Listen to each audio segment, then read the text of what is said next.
Hi friends, మీకు ఈ video నచ్చితే లైక్ చేయండి, సబ్స్క్రైబ్ చేయండి. ఫైనాన్స్ కంపెనీ వాళ్ళు రాజు వాళ్ళ ఇంటికి వస్తారు.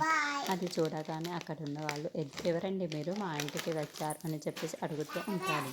ఆ మాటలు వినగానే అక్కడ ఉన్న ఫైనాన్స్ మీ నాన్నగారు సీతారామయ్య ఉన్నారు కదా, ఆయన తన ఫ్రెండ్కి ఒక 100 కోట్ల ఆస్తికి సైన్ చేశారు.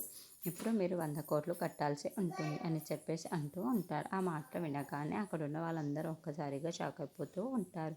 ఏంటి మీరు చెప్తుంది నిజమా అని చెప్పేసి అడుగుతూ ఉంటారు. ఆ మాట వినగానే అక్కడ ఉన్న వాళ్ళైతే అవును, మీ నాన్నగారే సైన్ చేశారు స్వయాన అని చూపిస్తూ ఉంటారు. ఆ మాటలు వినగానే అక్కడ స్వయాన మీ నాన్నగారే సైన్ చేశారు అని చూపిస్తూ ఉంటారు. అక్కడ ఉన్న వాళ్ళ బామ్మగారు మాత్రం ఇది చెయ్యక తప్పదు, మీ నాన్నగారు ఎంతో నమ్మకం మీద అతనికి సైన్ చేశారు కాబట్టి ఇప్పుడు ఈ ఆస్తిని కూడా మీరే ఇవ్వాలి, ఈ డబ్బుని కూడా మీరే తీర్చాలి అని చెప్పేసి అంటుంది. ఆ మాట వినగానే అక్కడ ఉన్న రుద్రాని అయితే అదెలా కుదురుతుంది, అది కుదరదు కదా, ఎవరి ఆస్తి ఎవరికి ఇచ్చేస్తున్నారు, ఇప్పుడు ఈ ఆస్తిని ఇవ్వడం కుదరదు అని చెప్పేసి అంటుంది. ఆ మాట వినగానే అక్కడున్న బామ్మగారు మాత్రం ఏంటి నువ్వు మాట్లాడుతుంది రుద్రాని, అయినా సైన్ చేశారు అంటే ఆయన ఎంతో నమ్మకం మీద చేశారు కాబట్టి వాళ్ళకి ఇవ్వక తప్పదు అని చెప్పేసి అంటుంది. ఇంతలో అక్కడున్న రుద్రాని మాత్రం లేదు, మా ఆస్తులు మాకు ఇవ్వాలి, లేదంటే కోర్టులో కేసు వేస్తాం అని చెప్పేసి అంటుంది. ఆ మాటలు వినగానే అక్కడున్న బామ్మగారికి అయితే గుండెపోటు వస్తూ ఉంటుంది.